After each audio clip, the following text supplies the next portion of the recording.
Welcome to the Retrospect podcast, a show where people come together from different walks of life and discuss a topic from their generation's perspective. My name is Ian, and as always, I'm joined by Stoney. Hello. Jason.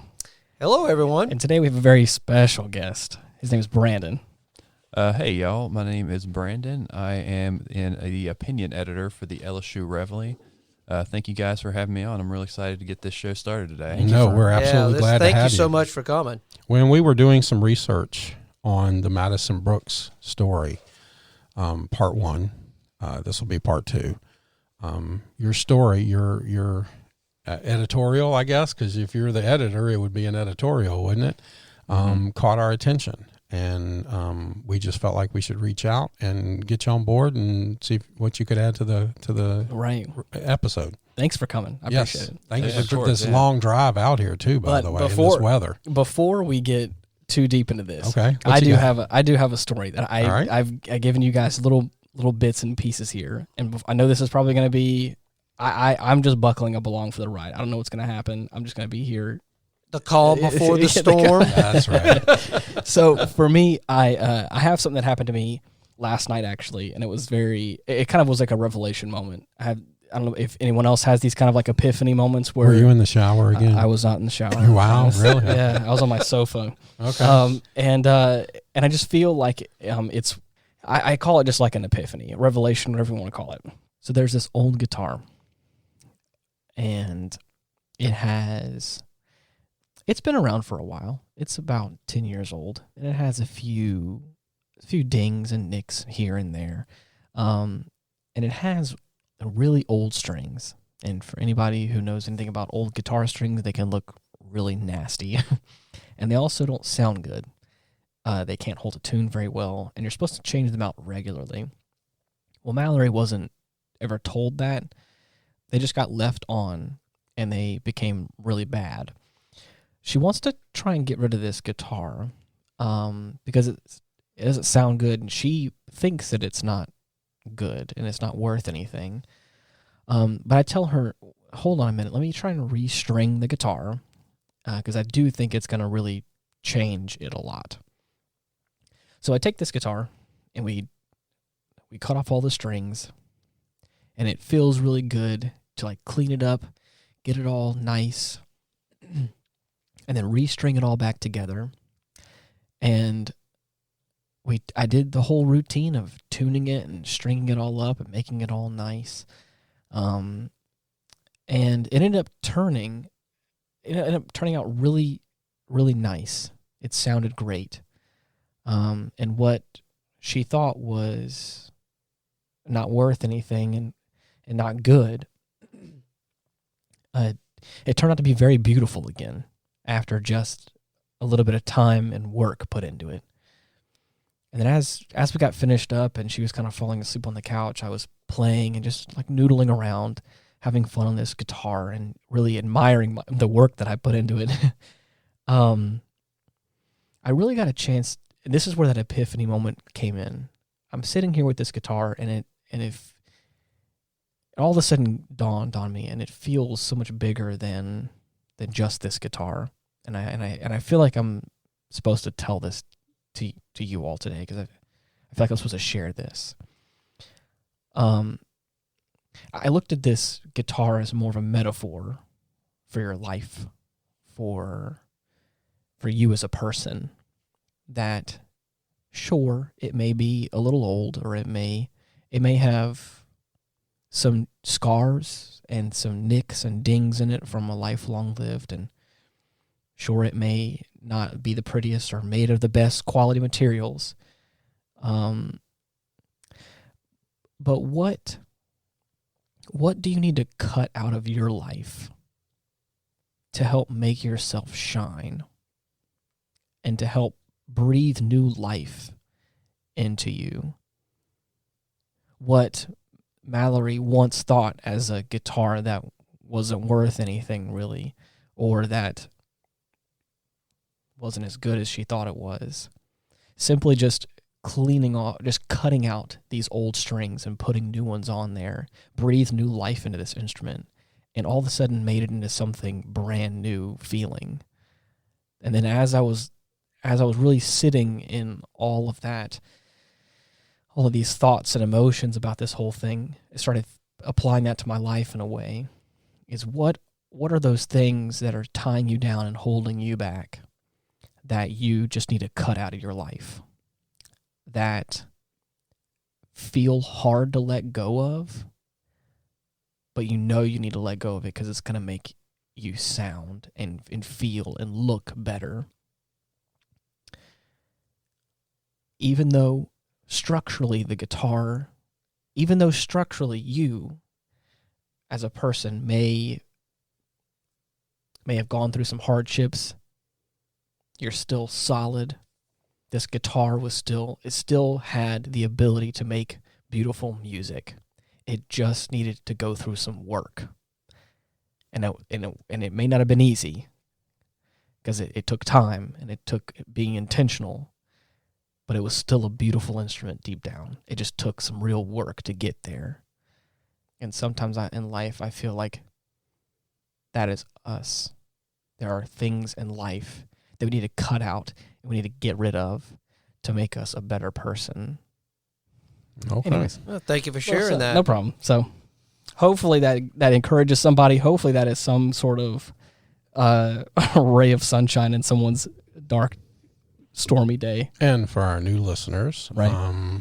We will recognize that Ian does his best thinking in the shower, and I Right. do mine sitting on the toilet pooping. That's when I have my biggest epiphany. So, Right. All right. Yeah, that's beautiful, man. Thank you. Yeah, it took a while to get there, I will say. But Yeah. whenever you finally got there, though, I mean, that makes a lot of sense. So it's like saying that, like, in order to achieve something, often achieving the thing itself is not what's so hard, but it's just Right. convincing yourself that it can be done. Right. And that in itself is very easy, but we convince ourselves that it's not. Right. It took me maybe 30 minutes to restring the guitar, and it all of a sudden transformed it into this whole new thing that was all of a sudden amazing and anybody could love to listen to. I figured all this out last night, and I haven't really had a chance to really articulate all of it, so I'm kind of working Okay. through it all here. No, that's fine. So that's what the it took show's me for, working things right, out. it took me a and second, getting it so. out there. Anyways, so like you said at the top of this episode, we are going to be discussing more and in more detail the tragedy that happened with Madison Brooks. Right.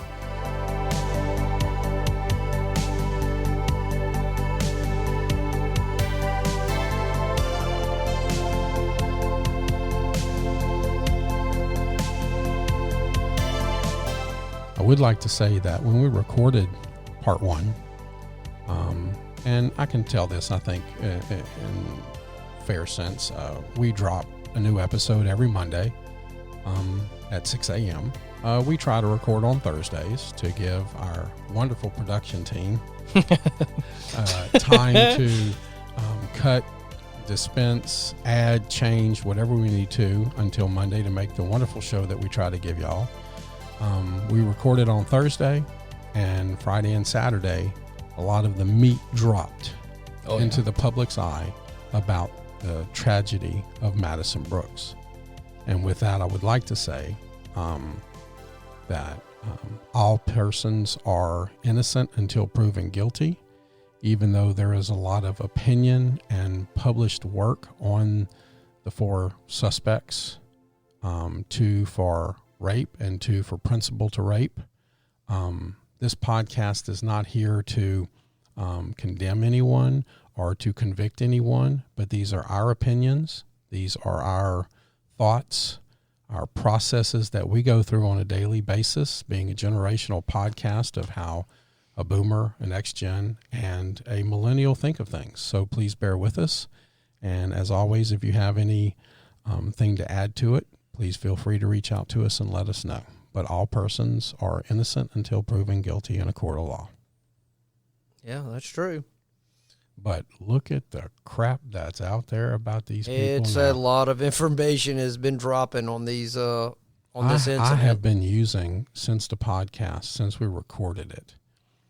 I said, this is ridiculous to me. This is not Fight Club. There was a movie out there called Fight Club. To me, we said in part 1, what is a 28, 29-year-old doing with 4 basically high school kids? Yeah, it looked like and then we most said, of them had just graduated right, from he's high got school. no life. What is he doing with them? And then it turns out to me, it felt like Rape Club. Instead of Fight Club, this is a Rape Club. Hey, guys, let me show y'all what I've done for the last couple of years to go be able to take advantage of drunk girls who are just, out trying to have a good time, but watch how many of them get drunk, and then we're going to take advantage of that. Yeah, it's not only drunk, I mean, like really drunk, Right. where they're completely... So there is a culture in Tigerland that needs to be addressed. And Mr. Brandon here got brought into it because I read his article and I brought it to y'all's attention, and we were like, let's get him on the show. So Brandon, what would you like to add to this? Open us up here, please. Yeah. So to add to the Rape Club comment, so especially if you look at this character, is it Everett Lee? No, sorry, Kayvon Washington. Okay. So Everett Lee is 28-year-old, and Kayvon Washington, he's 18, and I know this is after y'all's podcast dropped. We find out that not only is he involved with this case, he's also involved with another case with a 12-year-old when he was 16 in 2020 in Livingston Parish. I thought that was 15 and 12. I have it as 16 Okay. and 12. Nope, I that's might fine. be wrong. It's Okay. Fox I News. had it 16 and 12. Okay. Nope, Yeah. that's fine. That's fine. But Still unacceptable. nonetheless, right? Yeah, it doesn't change anything. But also, there's another occasion at Reggie's with the same situation where there was another person apparently sexually assaulting a woman, and he basically like joined in, the very unfortunate party that is occurring right there with that, right? So clearly there is a pattern of this occurring. Mm-hmm. But to speak more broadly to it, this has been a pattern for probably decades at this point, at least for the past 10 years. We have plenty of sources who will speak on the subject. I personally have been going to LSU since 2017. I've been aware of this type of situation that's been occurring at Tigerland probably since like 2014. These types of incidents, this is not a one-off. This is clearly a pattern that occurs over and over again. I'm sure we'll bring up, Fox News says that LSU has had a backlog of like 300 sexual assault cases, and Yikes. hardly any of them had anything done about them. Actually, if I may interject into that one, LSU closed nearly 300 reported sexual assault without discipline in 1 year. Can you imagine that? Yeah, there's a college that they closed 300 with no discipline. Right, it was 182 sexual assaults from October 1st, 2021 through March 3rd, 2022, and another 126 between April 1st of 2022 to September 30, 2022. And it just highlights the problems with rape in general and the challenges of bringing those cases to court and actually prosecuting them, because of a lot of times a lot of the victims don't really want to go that route. Well, they settle these cases. 80% of them were closed for other avenues. 3 reasons: complainant, not responsive to outreach; complainant requested supportive measures only; or complainant requested no further action. Well, you've got to think that type of thing almost perhaps even plays into the mindset, right? So, like, for example, with if you're a woman who is this very unfortunate type of thing occur to you, you don't want to relive it. I mean, you don't want to think about it ever again, because it's perhaps probably is going to be the worst day of your entire life. So the fact that there are no systems in place that take this into effect and say, hey, like, we know these women aren't going to come to us after this happens because they don't want to, right? But we still need to pursue this to ensure this doesn't happen. Well, and the fact that it doesn't seem like they're being solved just because of that fact. It seems like there's something that could change there. Well, tell me what you think. Didn't you say, Jason, that most of the rapes or assaults, this will be the first one tried without a victim there? Right, without a victim there, because generally these cases are, you open up the case. There's a statement of what happened, but in this case you don't have that. So the prosecution's going to be moving forward with this. I believe they're going to impanel a grand jury on this. They also, I believe they're trying to get it up to a first degree. Right. Which, Yes. you know. They're trying to move it up. Tell me, what do y'all think about that? I think it's going to be tough to go to. I think the reason they originally went with third degree because that's a lower threshold. Mm-hmm. It may not carry the prison sentence that a first degree carries with it, but Get what you can. You get what you can. I think, Mm-hmm. I know people don't want to look at it that way, but a DA Because if we will look try at it for and go, first degree and right, we can't get it, we right. can't retry them again. Right. It's But over let's with. go for the third degree and at least get something for this girl. Let's get some justice for her. There's probably some element there of they think that they're just going to plead it down to third, whereas if they had charged it with third in the first place, they may have tried to plead that down. And if they pled that down, politically speaking, that's not going to look very good. Right. No. Like they, if that occurs, that's what I think about that. But Yeah, I mean, this is as I said, I think this is not the end. I'd be very interested to see how this plays out in court. There's a lot of action on this. This is being watched and reported on worldwide.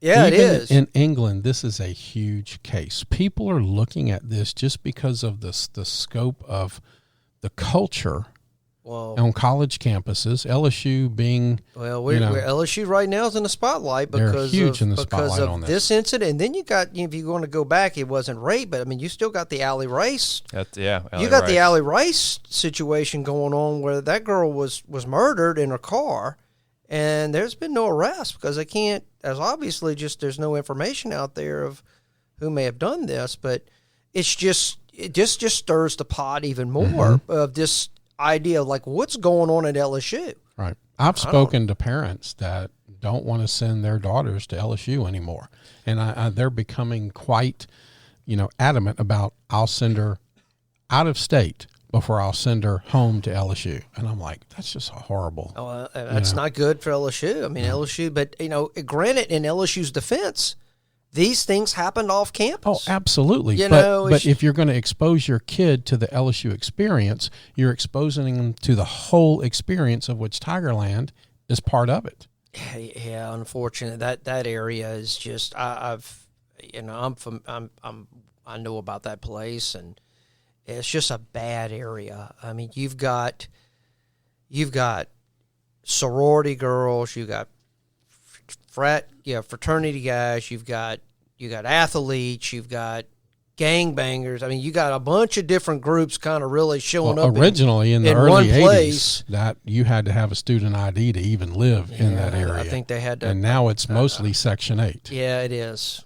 And that's not a good combination for having bars that notoriously serve underage people alcohol, massive amounts of alcohol. And that's the root of this culture problem right there in Tigerland. Well, it's funny. The same night that Madison Brooks died, another rideshare driver picked up two girls that were muddy, bloodied, and bruised, that they had gotten mugged right across the street from Reggie's. Oh, wow. Yeah. So this is a problem in this area. And, anybody that just right now, I would be very reluctant if I was a girl to want to even be anywhere near there. But unless you're with a group and you leave as a group. And, it's just tragic that Madison, unfortunately, left with these four guys and just, just terrible deal. I don't know, but I did, there's been some published timelines of events of this whole event, and we didn't really talk about that in the last episode. And well, it wasn't out yet. It wasn't out yet, but I've kind of gathered some things down just to kind of let our listeners know, just kind of give an outline of what happened. And so if y'all will indulge me, I will kind of briefly kind of go over this real quick to kind of set the stage of kind of what happened. Sure, absolutely. But on Sunday, January 14th, according to video at 10:06, Madison Brooks, she arrives at Reggie's bar. At 10:18, the 4 male suspects arrive and begin drinking, which three of them shouldn't even been there, but they were there drinking. That was Kaysen Carver, 18 of Denham Springs, Cavion Washington, 18 of Walker, Everett Lee, 28 of Pine Grove, who I believe is the uncle of Washington. Right, yes. And then a 17-year-old unidentified juvenile. At 1 a.m.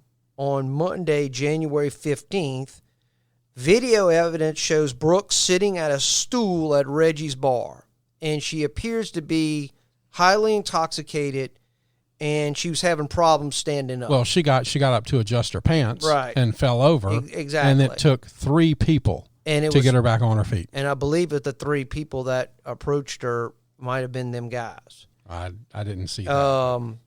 But at 1:49 a.m., Brooks and the 4 male suspects are seen leaving Reggie's. At 1:51, Brooks is seen following the 4 male suspects toward a location of a parked car. And then at 1:54, Brooks gets in the vehicle with the 4 male suspects. Now, between that time and the time where the reported fatality occurred, according to Carver, they drove to an undisclosed area and parked.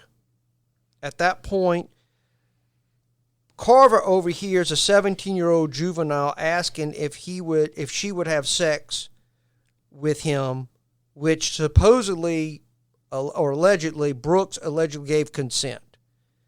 Okay, then, I would like to add to that. How do you give consent with a .319? Well, we don't know that at this time, but she was obviously highly intoxicated at this point. That now can we know. You give consent with that type of alcohol? I don't believe you can. I think the law prohibits that, but this is what allegedly Carver is saying. He heard her say, "Yeah, I'll do this," but so.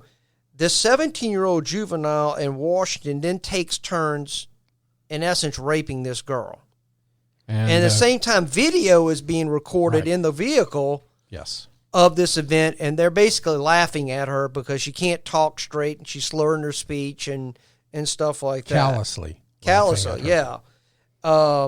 Brooks now, Carver believed that Brooks was too drunk. He admits that in his statement, that he believed that she was too drunk to basically give consent. I think we should be very clear what he said there. He said in response to, do you think she can consent? Something along the lines of that. He said, quote, I guess. So he didn't say yes or no, but he kind of tacitly he kind of like you left it open, kind of an open, and that's and then but he said he hated it for what he was seeing. If you hate something, why not stop it? Well, probably because you get kind of caught in that group. Or is he just trying to protect himself now? It could be. Maybe he's just trying to distance himself from what he was really doing. Well, I think exactly. Probably when he saw what was happening, he was like, I don't like what I'm seeing. But what is he protecting? Why didn't he do anything then? Who knows? Maybe he just got scared. Maybe he was a coward, and not stand up to his other buddies and say, cut it out. This ain't right. But that didn't happen. Mm-hmm. And then, of course, according to Carver, Brooks gave him multiple addresses. And, Brandon, you may know more on that, supposedly, that when Carver was asking her, where do you live, to bring her back home, she really couldn't give a proper address, or she gave multiple addresses from what I've been able to pick up. And they ended up dropping her off in front of Pelican Lakes Parkway off Burbank Drive. Right. Yeah, I think it's also necessary for context to add in here. So obviously, she died from traumatic injury from a car that hit her, and we should add in that it was raining that night, so that kind of gives a little more context as to, these guys are leaving this woman literally in the pouring rain, right outside. Well, and that's on Burbank. After Carver, I believe it was, said he would give her a ride home because he didn't want to leave her in such an intoxicated state where she was. Oh, really? And so you're going to try to be the knight in shining armor here, but then allow something like this to happen to her? I kind of think they probably started getting, I think Carver, I think based upon what I'm hearing on Carver, I think some fear started creeping up in his brain and probably said, you know what, we need to dump this girl. We need to get out of here. Mm-hmm. That's kind of what I'm picking up a little bit. He knew that probably what they're doing ain't, this is wrong, and let's get out of here. Because, I mean, let's be honest, if she doesn't get killed, this probably doesn't even make the news. That's right. It may been just another one swept under the rug. Yeah. Just another day at Tigerland. Right. Another day at Tigerland. So, I mean, it's, when they probably drop this girl, they probably think this is the last time we're going to see this girl. Right. I mean, but unfortunately, this girl, because of her state, she gets hit. And then, of course, EBRSO at about 2:50 a.m. gets notified of a fatal pedestrian crash. Mm-hmm. So, and then, of course, the postmortem exam revealed that Brooks had injuries consistent with a previous sexual assault, and she tested positive for THC. And not just sexual assault, anal rape. Well, that's kind of she was sodomized. She was sodomized. Not just rape, because there's right. vaginal rape, and right. So this is to a whole nother level. This is this was disgusting. Yes, this was disgusting, and I mean, yeah, it's a bad deal. And to speak more to what you're saying about the primal fear that you thought that they might have had rising up in them. So I spoke with multiple of my own personal friends on this, all male friends, and I asked them, I was like, how many times have you been out to Tigerland, and what do you do when you go there? And you got to ask yourself this question. So she's 0.319, and she's also got THC in her system. And if all the scientific sources on this will show, WebMD, all sorts of other places, if you are at 0.3, you're almost unconscious, to where you have alcohol poisoning. Mm-hmm. And if you throw THC on top of that situation, you've essentially lost all motor control. You've lost your ability to speak. You've lost your ability to reason. You probably can't even perform a simple mathematics function as 2 + 2. So the men in this situation have to be to some degree aware of this. And,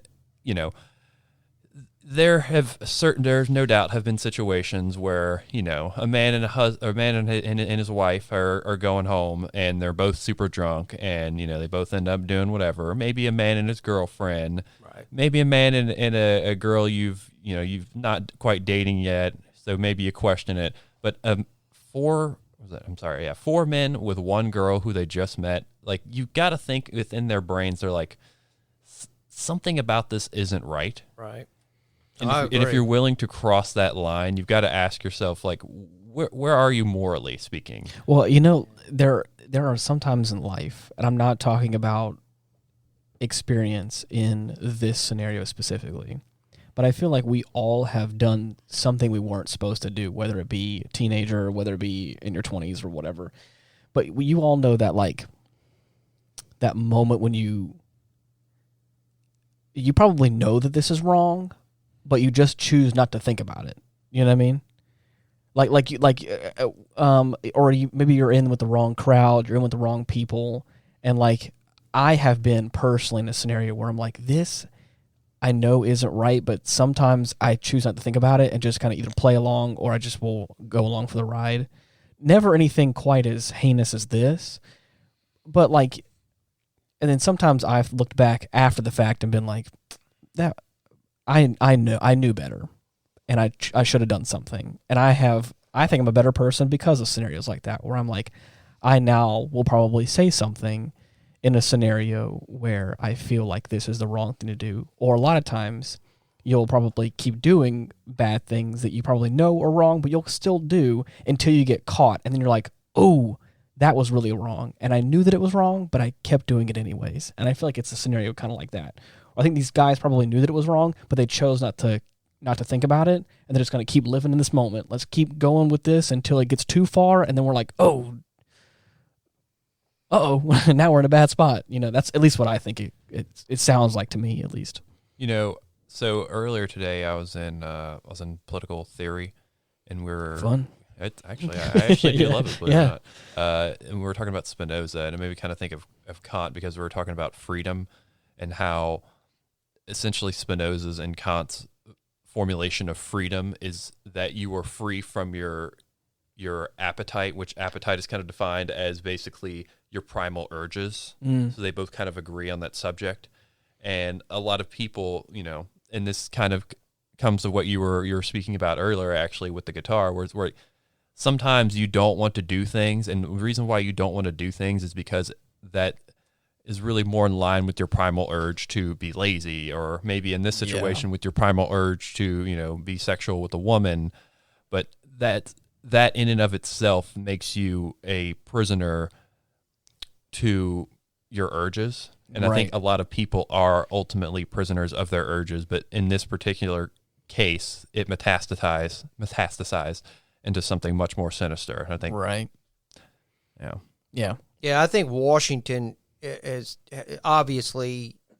was allowed to get away with stuff for several years, and he was never checked. And unfortunately, he didn't know what no meant. And here's the fun part, and I use fun extremely sarcastic. Our listeners can't see the sarcasm dripping from my lips here. That's just what they got caught for. Exactly. How much did they not get caught for? Because if you've Over done one thing, two things, maybe three things, that's what I'm saying, and you just got caught for those, you did a whole bunch more. Well, that kind of brings it back to like is it 300 cases in like a year period, right? So you've got to ask yourself this question. So how many of them were those guys? Yeah, I'm sorry. And then how many other people out there? How many were unreported? 600, 1,000, and in that case, if there's 40,000 students. So what if you're a woman? You have a 1 in what would that be? You have like a 1 in 5 chance of being sexually assaulted at LSU. Like, my God. Like, I mean, that's... no, thank you. Not 1 in 5, I'm sorry. It's more like 1 in 40 over like a 4-year rolling period, something like that. I think the statistic is 1 in 3 women and 1 in 4 men are going to be sexually assaulted somehow over their lifetime. Okay. Oh, that's disturbing. I don't disagree with that at all. If LSU has this culture in Tigerland, and I'm not saying LSU is in the school, but this is part of the LSU experience. Tigerland is part of that experience. How many of them are out there? How many of them don't say anything? Like I said, the reason why I had said all that stuff was because one of the people involved here was who said specifically that he felt, what was the words that he said? He felt disgusted by it. I think he said he hated it, right? According, I believe it was Carver? it was Carver. So that's what I'm saying. That was Case and Carver. Is that you have enough of a moral compass to know that you hated it, or you felt wrongly about it in some way, but because the power of peer pressure, primal urges, right? Is it because you don't want to be the guy who's like, man, maybe we shouldn't do this? You're just going to go ahead and play along with it. Even if you don't engage in it, you just being around in the scenario, not saying anything is obviously saying something. But to you, in that moment, you're just trying to take I feel really wrong about this, but I'm just going to keep going along with it because, again, I'm just here already. And well, it's the social incentive structures, right? Right. Yeah. Interesting. It's peer pressure. You get caught up in the moment, and it takes courage. When you're the minority in a situation like that, that's very charged, to stand up and say, no, we got to stop this. I mean, it's just, obviously he lacked that ability.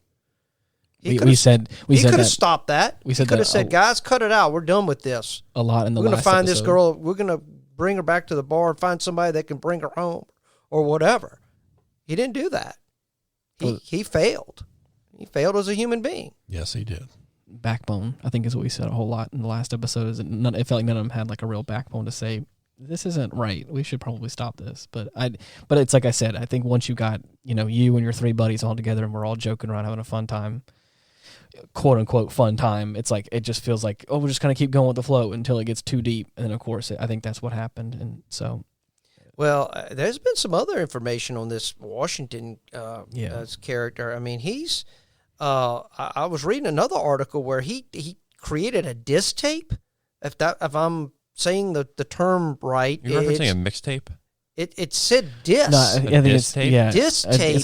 like a diss track or whatever. A disc So, track. It's a yeah. music where he was basically making fun of a high school athlete that played at Denham Springs High School who died.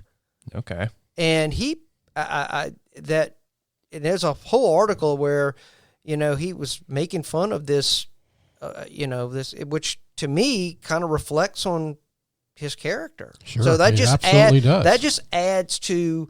And then when he was actually confronted on the tape, he basically said that I'll fight whoever, I'll fight anybody that basically disagrees with me. He was like defending it and saying that, and supposedly he was like a leader in his church. And yeah, I mean, I'm not lying. I mean, I was reading some of this stuff on this guy, and it's like his mama was defending him on, what he would, like, you could never approach him. He's a good boy, and, he would never do that kind of stuff. And I'm like, his actions speak otherwise. So, yeah, I mean, it's this guy's been problems for a number of years. As I said, how many other, things happened? Because I believe the incident that occurred in Denham Springs, I mean, the girl was 12 years old. Mm-hmm. 12 years old. It's messed up. And then this other event where he walks in the room where these other girl is engaging in sex with this other guy, and the other guy says that, well, no, he can't leave. I won't have sex with you if he can't watch, and if you disagree, you can kick you out the house. And she didn't have a car with her, so she was like, she froze up. She allowed the event to happen to her because of just a terrible situation. So I don't know. I mean, this is I have a feeling this kid's life has come to an end. I hope so. And he'll probably spend the rest of his life in probably Angola. I absolutely hope so. What do y'all think leads to young men ending up in situations like this ultimately? I think I touched on it a little bit, very briefly. What was their home life? What was their family life like? What was their upbringing? I said potential lack of father figure. Yep. That would be my guess. At least that's what I've seen throughout a lot of friends of mine, or people that are have probably like struggled and have made something of themselves. A lot of times, talking through them, they're like, this is just, like I said, my perspective on the matter. This isn't factual by any means, but like I said, a lot of the people that I've talked to, guys that have kind of come through circumstance and made something of themselves, are like, it was kind of hard, like not having a male figure to look up to. And I think that there's a, what is it called? Bifurcation. I guess there's you could take two paths. Mm-hmm. and I think that a lot of people I've talked to have taken one path, whereas people like this in this scenario have taken a different path, potentially. Well, I mean, there's lots of statistical evidence that'll show that people who grow up without fathers are end up much more likely to have things like, for example, antisocial personality disorder, oppositional defiant disorder, conduct disorder, which it morphs into antisocial personality disorder. I mean, all sorts of things. So, I mean, no father figure in the family is, I think, a likely culprit. Right. But I do wonder. So I think that's obviously the base of operations for how you develop these bad behaviors over time. It's probably one of many, to be honest. Certainly one of many. But I wonder too what happens once you start getting into that scenario. So like the first time that it happens, because like we said before, like this is likely not like the first occurrence for these kids. I 100% agree with that. But what was the first time you think, like, when do you cross that first line? Like what goes through your head? I really sincerely wonder, because so LSU, so the LSU College Dems and feminists wrote a letter in response to Tate's letter about the event, basically saying, like he was weak, like he focused too much on victim blaming, like he didn't talk about rape culture. And my question for someone who says to me like, hey, this is the problem of rape culture, is, what is that? Like, what is rape culture? Like, because if you can't define where things occur, then you can't have any adequate policy measures in order to effectuate change. Mm-hmm. So where do we need to effectuate change is my question in order to get rid of this. I don't know how you I mean, that term could be thrown out there. I think it's a lot more complicated an issue because there's so many variables. I mean, you can't – I don't know really what William Tate could have said differently. I didn't necessarily have a problem with what he said. I thought it was a very good statement. I think there's a lot of factors involved in here. I mean, I think you've got a bar – that's been known to be serving alcohol to underage kids for years. Obviously, this girl drank to an excess. They kept, obviously, feeding her alcohol. Now, whether she got drunk or was she drunk before she got there, I'm not clear on that. I don't know if she had any liquor before that. I think part of this can be brought back to Retrospect. And what this is a generational podcast. We have a boomer, an X, and 2 millennials now. Yeah, millennial. Through COVID, we've seen the dehumanization of the human being. Mm-hmm. Just people are closed up, wearing their mask in cars, flipping people off, the ugliness, but also the lack of respect for human life that has started pretty much in the X-Gen, and the millennials have come out with zero respect for anything. And I don't want to say this is attributed to the movies and the games that are out in that generation, but that is... I definitely think it is the internet, though. That's exactly where I was going to it. To go back to kind of answer what your question is, like, what is the root of this? Like, how can we affect... Or how can we? What was the word you used? How can we effectuate? Effectuate. What do you mean the internet? Well, that's what I'm trying to get at. Is like I think that there's a number of things that are at play here. I think like what causes a person to take that first step to do something as awful as this, and I think a lot of it is like probably a lack of like discipline in a home structure and openness to the internet, which is just like flooding you with all kinds of awful things. And my age. You got caught reading your dad's Playboy magazine that you got your ass beat. Right. And so now kids, like Ian's saying, they just hop on the internet and they can see anything. And so I think it probably spawns ideas, which then spawns into curiosity, which then I think inevitably probably leads to that like first action. And a lack of control. Yeah. Because you have no control. When you're on the internet, you can go and do and see and participate. At least that's what I think. I mean, like I said, I could be wrong, but that's what it feels like. Because again, talking to people that are kind of in this like Gen Z, quote unquote, whatever you want to call it, these people that are younger that are like, I have a really messed up sense of sexual awareness or whatever because of the fact that I was just kind of like, it was just so open and dumped on me at like 12 years old. I was like, oh, really? I'd never had that at all. And they're like, yeah, I think I may have like a skewed perspective of it because it was just so like, it was just so open. Everyone talked about, porn and all this stuff like at a very young age to me. Mm-hmm. And I was like, I'd never had that. And so I feel like I have a different perspective than you do. And so just the conversations that I've had, it feels kind of like, for me, like a logical next step of like, oh yeah, if you're just like young and then just open to everything. And then you're curious and you go through these teenage years where you're like, well, I'm like trying to experiment. And then, of course, when these young men start becoming of age and reaching puberty and have all these hormones and all of these questions, and then we add into the fact that we've discussed there's no father figure, and then you have this lack of control on the internet, and you can see and do and experience absolutely anything with no filter or no control for you. Where do they direct all this energy? Where do they direct all this mental? It oftentimes goes into a destructive way because outcomes. It's so easy to see things that are destructive. Now it's just not looking at your dad's Playboy with some boobies and maybe some pubic hair. Now what can you actually see on the internet? Right. And you don't know what you're going to see, and then that portrays in somebody's head who already has questions, who already has, because of the way kids are being raised today, and there's so many now alphabets and disorders.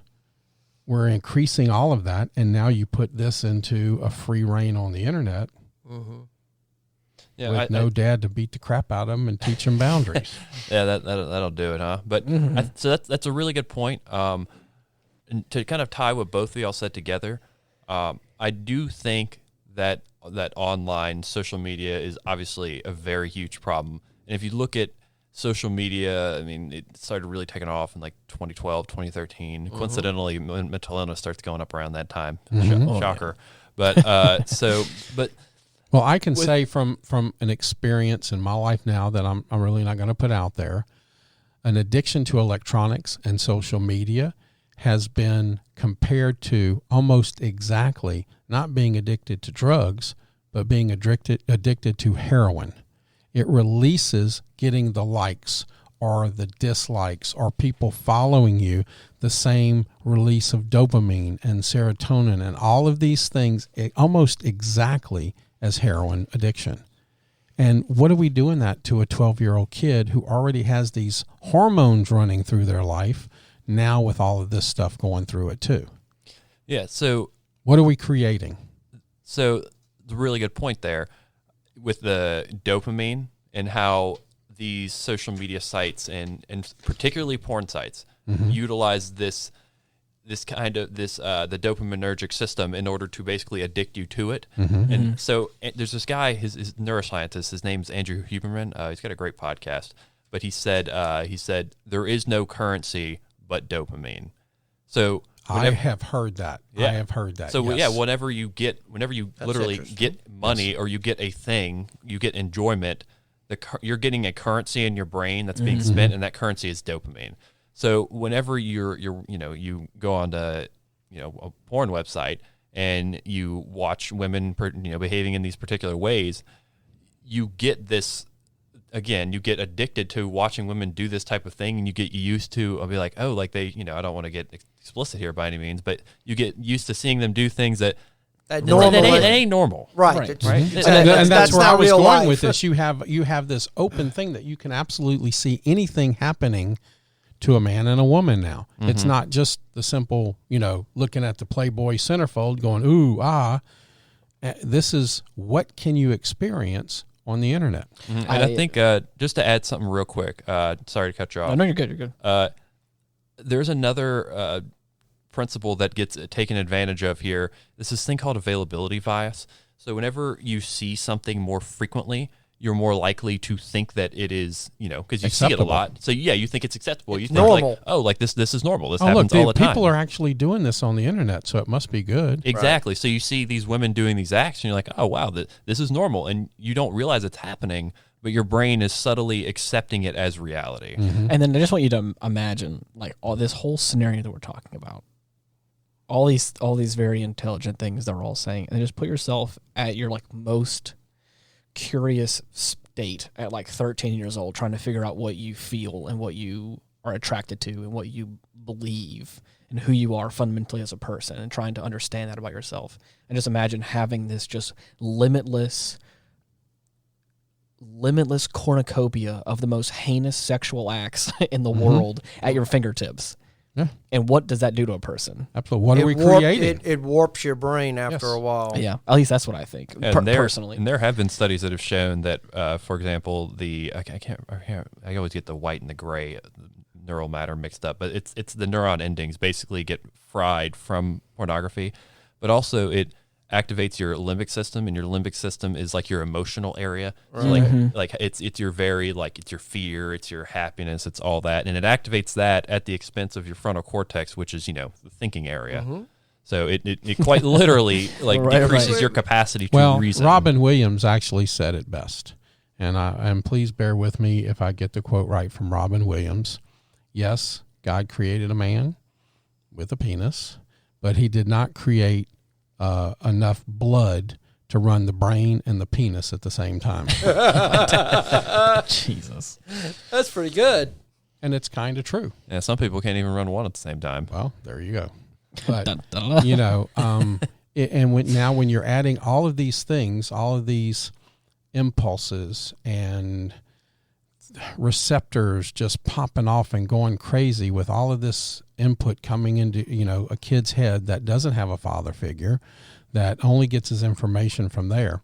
Well, what if TikTok, they said TikTok was actually created to spy on Americans and be able to hack into their accounts.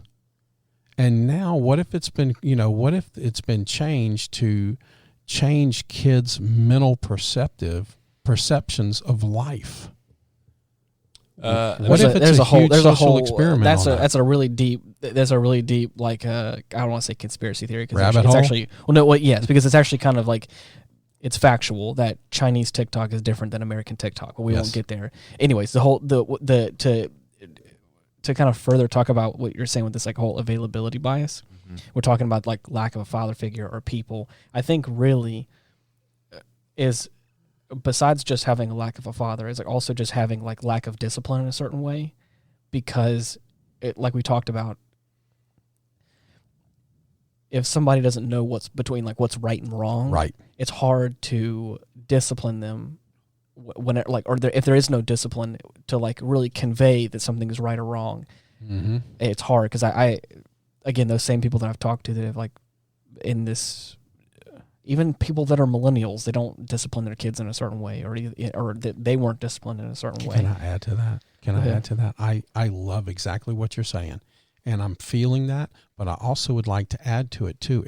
If these kids are learning this and they don't know right from wrong, that's why couldn't somebody stand up and fight? That's the whole point that I'm saying. And that's why I'm agreeing with you, and stand up and fight for Madison Brooks and stop it. Because like Jason said, they're cowards. That's not. But wait. What I'm trying to say is, before we get hot and heavy here. Oh, I'm ready. I know. But got to get hot and heavy.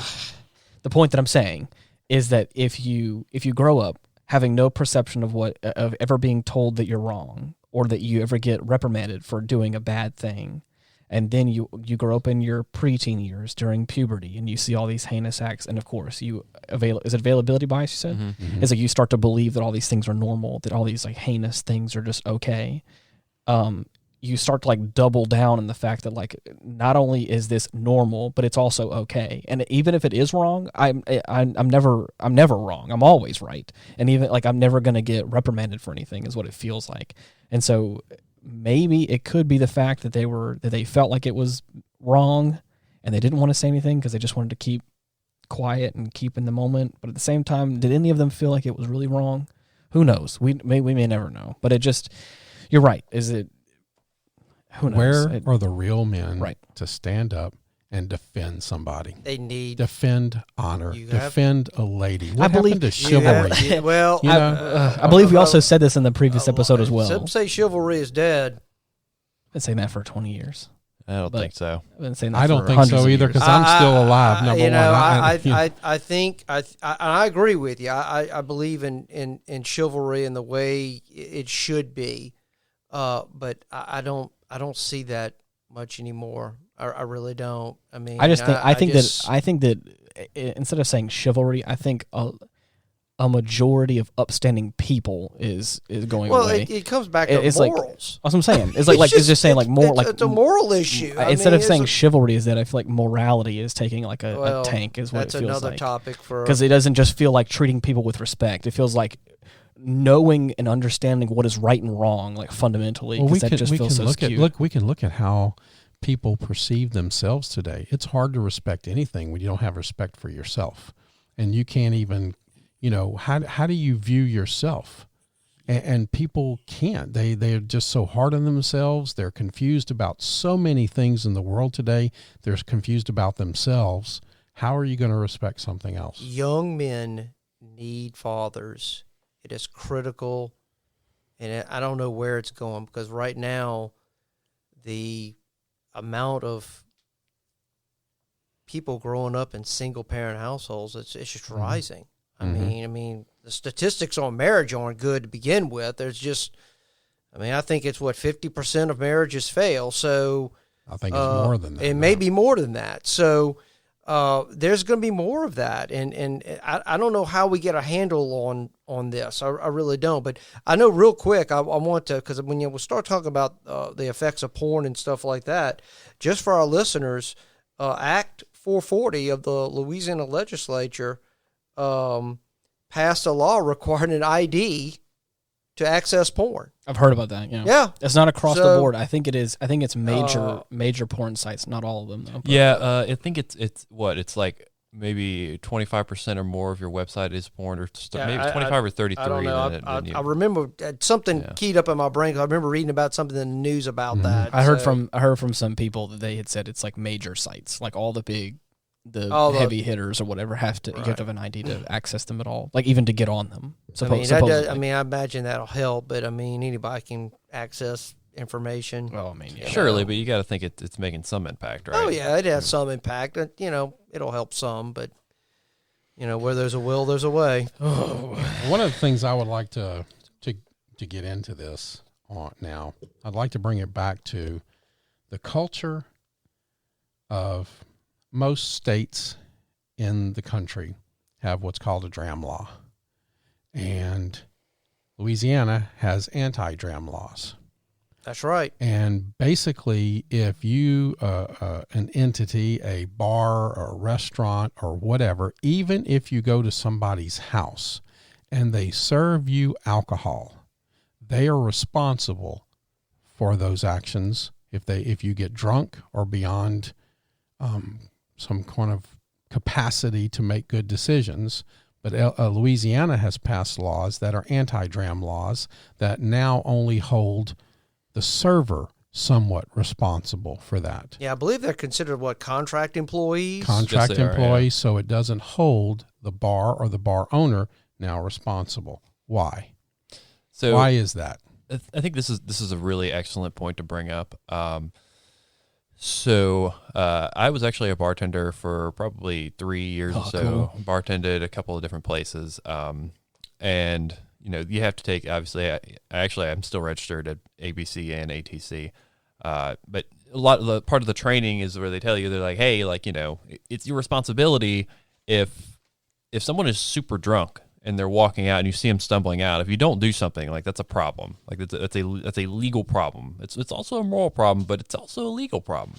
And I worked at Chimes for about 2 years, and we had a very good culture there with that type of thing, where we had our regulars. They would, they had a few too many. They'd be stumbling. We'd be like, hey man, you look like you've had too many. I don't think you should drive. And that type of responsibility and that type of care for human life is something that it's very clear that these bartenders in Tigerland are not doing. It's very, very clear. It's too much money to be made. Well, and I think, like I said, depending on now, I don't want to speak for a Monday, for instance, and I'm not trying to be devil's advocate 100%. I'm not saying it's right, but I know that some of those bars down there in Tigerland, because of the location and because of how many people go there, I'm not saying that it's right. I'm just saying that I can understand people falling through the cracks because there's so many people. Again, in this scenario, because it's a Monday, I feel like that's probably not a good enough excuse. But on a Friday or Saturday, where I know that there can be hundreds upon hundreds of people, I could see how, even if you do care, sometimes it's just too much. Well, I'm sorry. And I think there needs to be more security. I'm almost 60 years old, and I've had a big scar for brain surgery. And if I go buy alcohol, I'm carded. And in some places, I have to insert that card in something to verify that it's a good card and recognizes whether it's a good ID or not. Why can't these bars do the same thing? Well, I think we should be very clear here on that. Most of these bars, and Fred's and Reggie's, to my understanding, card at the door. Now, what's happening is they're fake IDs. Mm-hmm. That's what I'm saying. But if I put my ID in wherever I go buy alcohol, that's what that ID machine is. It's connected to the internet, and it verifies that it's a legal ID, number one. And, you have to take a moment and actually look at the person instead of going, oh, okay, the date's right. I wasn't even talking about like from like an ID perspective. I'm just bringing it to another level. I know. I'm just talking about people that are legal and that can drink and that probably do have too much in a scenario like that, where there are also potentially 400 to 500 people all crammed in one place. I'm trying at the same to time. attack a culture of Tigerland, notoriously from back even in the 80s when I was going out serving underage drinks. Again, I think we should be really, really clear on this. A lot of these cards do scan, so they say they're 21 and they scan, so they get past that check. So the only way that they have in order to be able to tell is by looks. But that can be deceiving too. But can be deceiving I too. would actually argue very heavily on that because like I said, a bartender for 3 years, and it's pretty darn obvious who's 18 and right. who's not. And as a Okay, bartender, I look you good for reserve 60, and I'm still getting carded. That's part of the law. Okay. It is. If you look under 45, you're being carded. Yeah, and that is part of the law. But I could tell you, like they're probably not carding whenever they go to the bar itself. They're carding at the door. And wherever it's so carded, once they I slip don't past, care. they get past the door. Once they once get past the door, yes, it's free for all. it's But fine, then why are we letting somebody in? Not all of these kids have a fake ID because how does it go? Okay, you can go into the bar when you're 18. You just can't drink until you're 21. That's how they get the girls in the bars, and so the guys buy the drinks. The money is the guys. The Girls bringing are the the money recipients. in. The girls are the attraction. So you're creating a culture right there. Bring the underage girls in. The guys will buy the drinks, and we don't care what happens once they get past the door. Why is the bar not responsible? You start making them responsible, I guarantee you they will fix that problem. Oh, I mean, I agree with you on that. And Ian, to your point, I think that's a really good point that you bring up. That sometimes that there are hundreds of people there. Like there absolutely hundreds. Because I know that again as a musician with the work that I've done, I've been down there, and sometimes it gets overwhelming even for me. And I'm like, I have a job to do here. Okay. And I'm like, and this is... I agree. But if you're making that kind of money, you're right. Put 6 people at the door. I mean, you're right. Don't just have one door person with 3 or 4 people walking by them and not checking it. Right. Put 6 people at the door. If you make them responsible, they will do it. You're right. I'm not going to... I can share probably why it is that way. The liquor lobby is very, very strong in the state of Louisiana. Absolutely. There is a culture of drinking and eating in our state, which is great, which makes Louisiana a very unique place. We celebrate our unique cuisine, and oftentimes that comes with alcohol. And trust me, when they dropped the DWI threshold from 0.10 to 0.08, guess who fought that? It was the liquor lobby. And they have been fighting those type of laws for years. They don't want that liability. Right. They don't. And if you're a business owner, you don't want that liability either. Then get out of the business. That impacts ultimately my bottom line of how much liquor I'm going to be able to sell.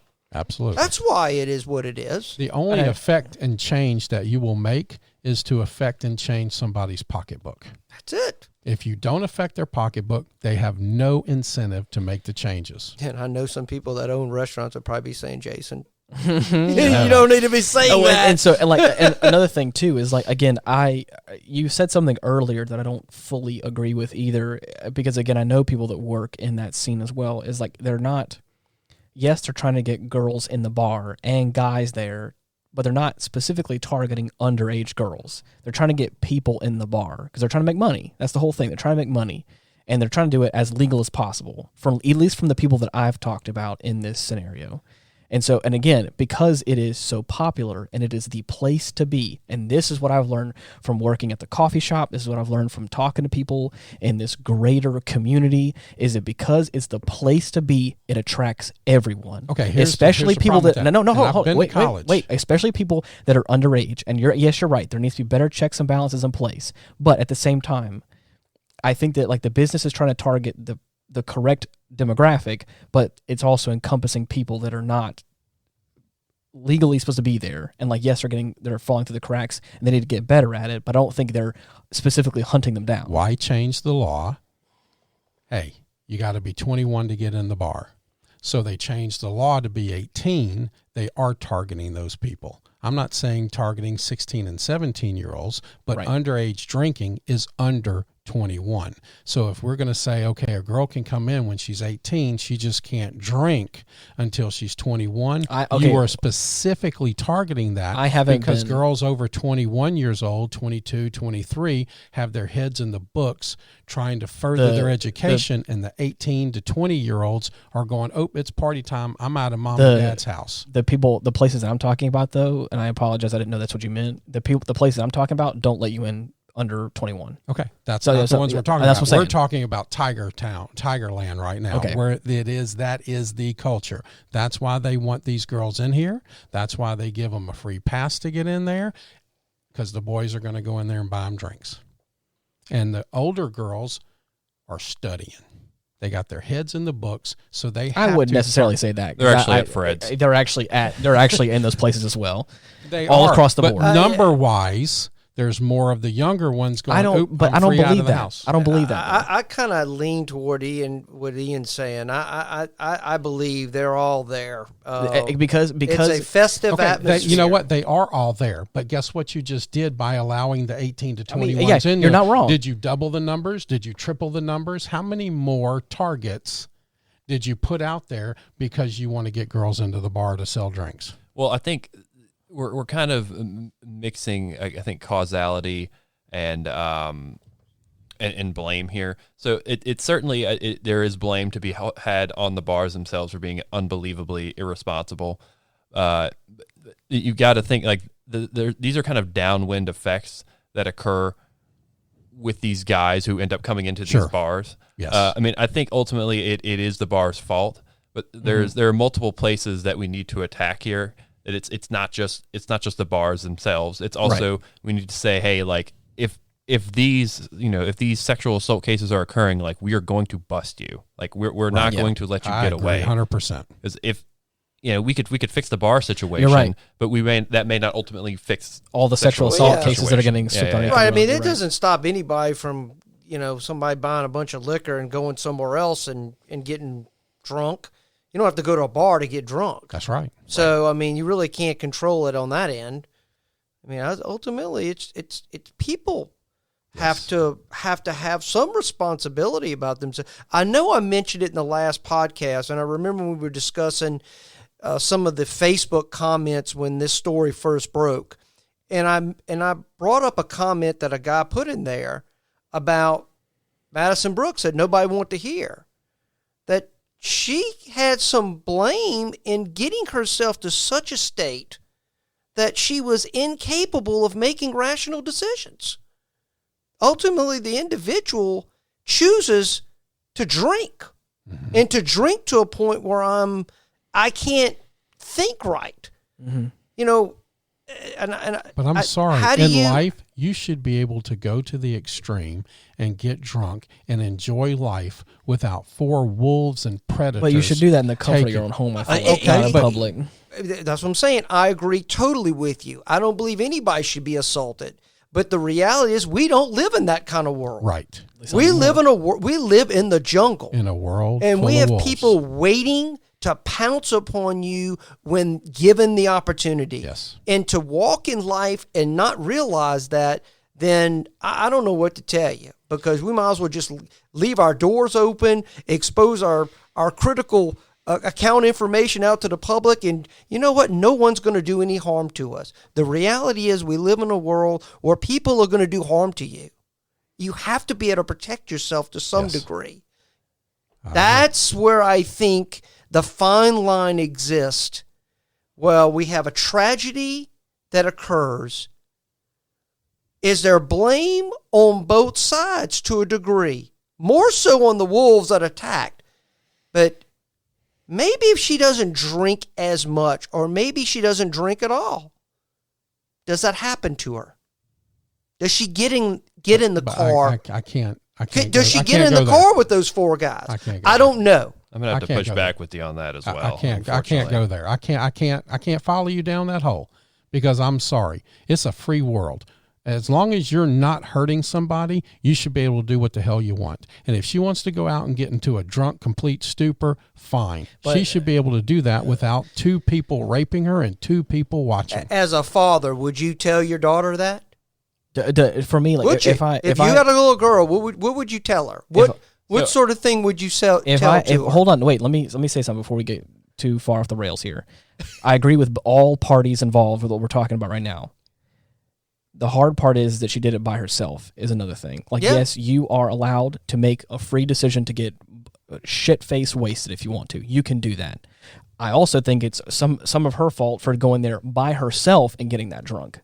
I think that there are multiple things at play here, just like what we were talking about before about how, who all is at fault here. The bars are at fault, the whole campus, the whole culture, everything. But at the same time, I feel like it's also, you can do that. You can 100% get blasted drunk, but I feel like you also should have been a little bit more responsible and like had somebody there that could like have your best interest at heart. They'll have your back. At least somebody a little bit. There have your back. Because at that point, like, yes, you can make that kind of decision. And in this sober-minded state, I would potentially put myself, or even talk to my daughter in a situation like that and say, you can do whatever you want, but please be careful and have someone there that can take care of you, instead of just going out with hitching a ride from 4 random people and you don't know what's going to happen. I don't feel like that's responsible on any part. I mean, but at that point, was she even coherent enough to make a decision at all? Like, was she irresponsible? Yes. Was she to blame? No. No, I don't think nobody's blaming. No. I don't think nobody's blaming her. But as I said, you have to take some precautions to go. I guess because I view the world, there are people out there to screw you over. Period. Okay. And if there weren't people like that, I would not have had the career that I had for 24 years. Okay. I understand that. That mentality is the very reason I was in private sector protective services for 24 years.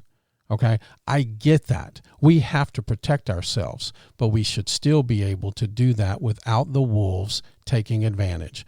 They are, those 4 men, 100% responsible for all of this. They are responsible for her death, even if it's through negligence of throwing her out of a car onto the Brainy Road. We're not trying to say that she's responsible. Bar is again also responsible for serving an underage person that much alcohol. Well, that's what I'm saying. I don't know. This is to me where I don't know. Did she get that drunk there? Or was she already drunk from somewhere else and came there and maybe just consumed a little bit more? I don't know. We did some studying Sunday, pre thing here. What did we find out with Hottie Doctor? 16 to 22 drinks is what she would have had to consume to get that level. Okay. That's a lot of drinks. Alcohol. That's a lot of alcohol. A bunch of shots. That could be anything. Right. But that's what that bar does. That's what those bars there. They're shots. They line up 20 shots. They fill them up, and the girls just start downing 3 or 4 shots at a time. And in terms of the responsibility thing, I think this is an incredibly tough line to walk.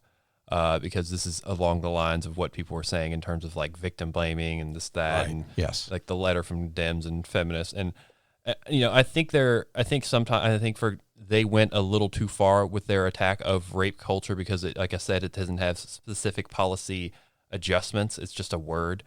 But if you talk about like what Madison Brooks herself did, what differently should she have done, right? You say like maybe she shouldn't have went to the bar, but like let's ask ourselves like how logical is this of a request for a sorority girl or any college person? That's why I was trying to say just having somebody there, like a buddy system, which is I think responsible in any facet Miranda of life. Brought that up because this girl was Alpha Phi, and Miranda was Alpha Phi also, and she said when she went and was in this sorority, that the rules were you weren't allowed to go to a bar without 2 or 3 girls with you. You weren't allowed to do these things. To my understanding, she did go there with people beforehand, but somehow got separated from them.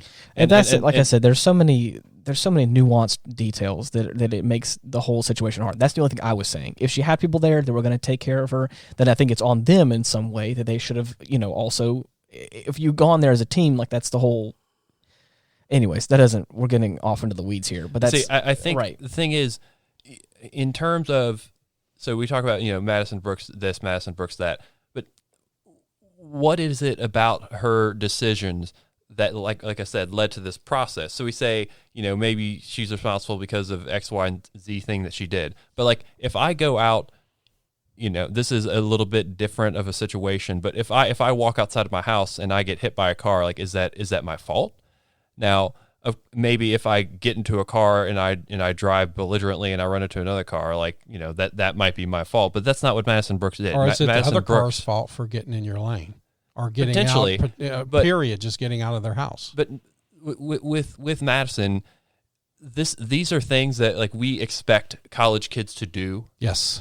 We expect them to go out. We expect them to go get drunk, but we don't expect them to end up getting assaulted or getting raped or whatnot. And that decision, that's not a decision that she made. That's a decision that other people made. Right? Yeah, and there's nothing that she could have done to make that happen. So to make that not happen, like realistically, like what is she going to do? Stay in her house all day? Like I mean, I guess that would work pretty well for that to not happen. And even then, you could have a break-in. The way these guys were going, she could have had one drink. They could have put something in it, and it could have happened anyway. Exactly. Okay, so we don't even know where she was smoking, where she got the THC from. Did they do that when they were in the car and they were trying to get her a little more loose or a little more docile to where they could do what they wanted? We don't know where that THC came from. So, her making certain decisions is one thing, but people taking advantage of that is where I have to take a stand. Exactly. So that's kind of the point that I was driving at. So where we're talking about like the father figures thing and what ends up with these kids where they get to these decisions. Like it is completely on them, and this kind of gets to like this old school version of what reality used to be. In that we used to be, so the feminists, they always talk about taking down the patriarchy, this, that, whatever. But chivalry is quite a good thing, and to say I as a man should be a protector of women, and when women go out, they should have some degree of being able to rely on, like I said earlier, like maybe a bartender sees them stumble out and says, yes. Hey, this doesn't look right. Or like maybe some dude, that she doesn't even know sees, some 4 dudes walking off with a girl who's blackout. And maybe he's like, hey, like, is this okay? Like, but none of those steps occurred. And when I look at it from that perspective, to me, it seems like a societal failure as opposed to a single individual failure. Right. Like, what do y'all think? I believe you. I agree. It's a societal failure. Now, real quick, did she work at Reggie's? At one point in time, it's reported that she was a door girl. I thought I read that where she was at one time or was a current employee or something like that. Reported. They're working on those details right now. Yeah, I wasn't able to confirm that. Okay. Probably one of those under the table cash type jobs. Right. You never were on the payroll. Exactly.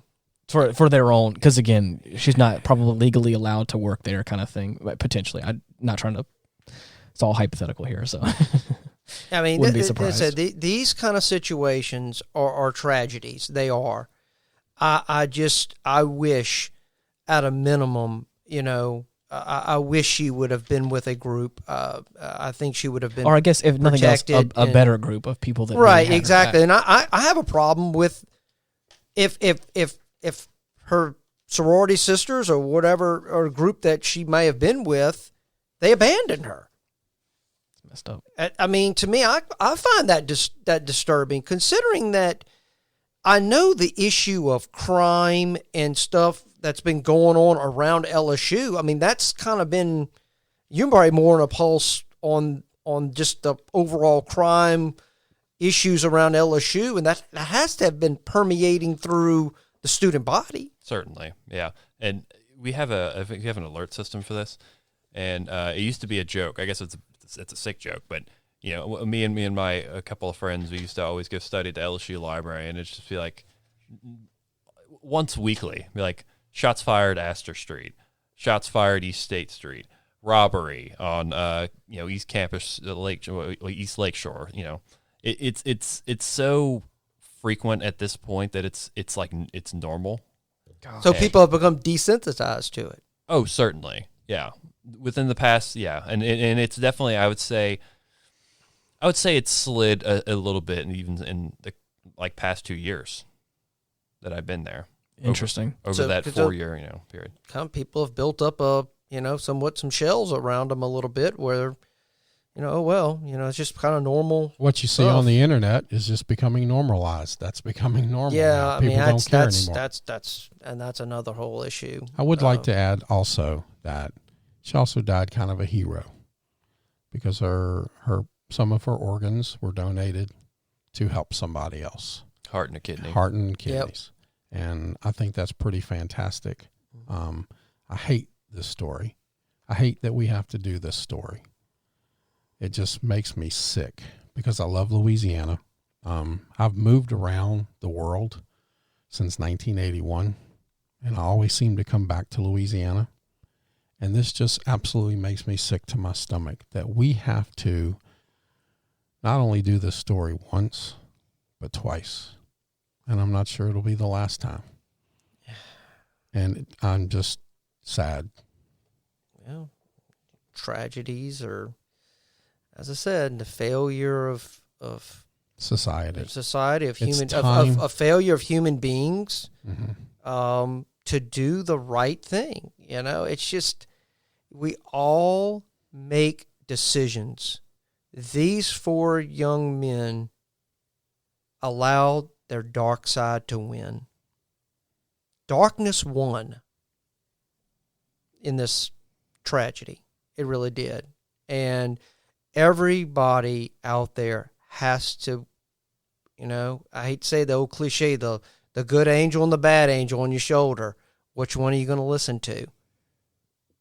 How are you going to live your life? What sort of actions are you going to take that day? These 4 guys chose to go down a dark path. And now their lives are ruined. In a sense, there's 5 victims in this whole event. More than 5 their lives, victims. They're going to look back when these guys are 50 years old, 55, 60 years old. A couple of them may still be in prison. They're going to look back of how stupid. Why did I do that? They're going to look at themselves in the mirror. I hope that they're going to have to answer that. I hope they do. That's the thing that scares me is like that someone could go get. I don't think they will. That's what I'm saying. Is like some people. It makes me nervous that someone could go to prison for that long. If someone could do something so awful and then go to prison and finally quote unquote get in trouble for something, get reprimanded for the actions that they've committed, and still feel like I wasn't wrong. I didn't do anything wrong, or they don't see I think their their failures. only regret is not what they did. I think their only regret is that they got caught. Potentially. I don't know. I'm not maybe speaking so. on their behalf. I don't know. Maybe so, but I'm going to tell you, if they've done it this many times, they haven't regretted anything. Because I tell you what, when I do something and I do something stupid and I regret it, guess what I'm not going to do? Yeah. I'm not going to make the same mistake twice, or I'm going to do everything that I can to not do it again. Because I have regret and I have a moral compass in me and I have something in the back of my head telling me stop doing that stupid shit. So if they've done it this many times, they don't regret the act. They regret getting caught. At this point in their life, I agree with you. But as I said, if these guys are convicted and they're sentenced to prison, and looks like Washington, based on his charges, probably looks like it's going to be the 17-year-old juvenile. That's a whole different ball game because he's still a juvenile, so the law treats him differently. They can try him as an adult. They can. But I'm just telling you, when 25 and 30 years from now, they're going to be different. Because age has a tendency of changing you. You were a certain way at this point in your life. He's probably going to be different when he's 50 plus. I hope. And I guarantee him when he's staring out behind bars and he's walking the yard and he's pretty much institutionalized by that time in his life, oh yeah, they're going to think back on this. They're going to think back on this and go, I messed up. I don't think so. But that's my All right. opinion. Well, we gotta wrap this up. Man, we've gone on for a hot minute here about this. Well, I'm telling you what. Brandon, what do you think? Is this your first podcast that you did, or have you done others before? This is my first podcast, yes. Okay. All Fun right. Thing, yeah. So what do you think? Did you? Sorry, This it was is so a horrible rough. subject. Yeah, I know, it's a but, terrible topic. Terrible topic. we have thoroughly enjoyed you and your knowledge and your opinion on here, and we appreciate Yes. you making the long drive out here to the studio. And thank you for coming, and thank you for sharing with us. Oh, thank you for letting me speak on the subject. I really hope we can catalyze some change here, because this, like I said, this is obviously, clearly, to anyone who's been in Baton Rouge for more than a few years, this is a problem, and it's a problem that needs to be solved for the sake of thousands of young girls. I would like to offer you an opportunity now to let people know how they can reach you. You're one of the editors of the Reveille, you said. How can they reach you, and where can they look for further articles from you or your writers? Yeah, sure. So you can catch me at lsureveille.com, or you can follow me on Twitter at Brandopine. What is that? That's BRANDOPINIONE.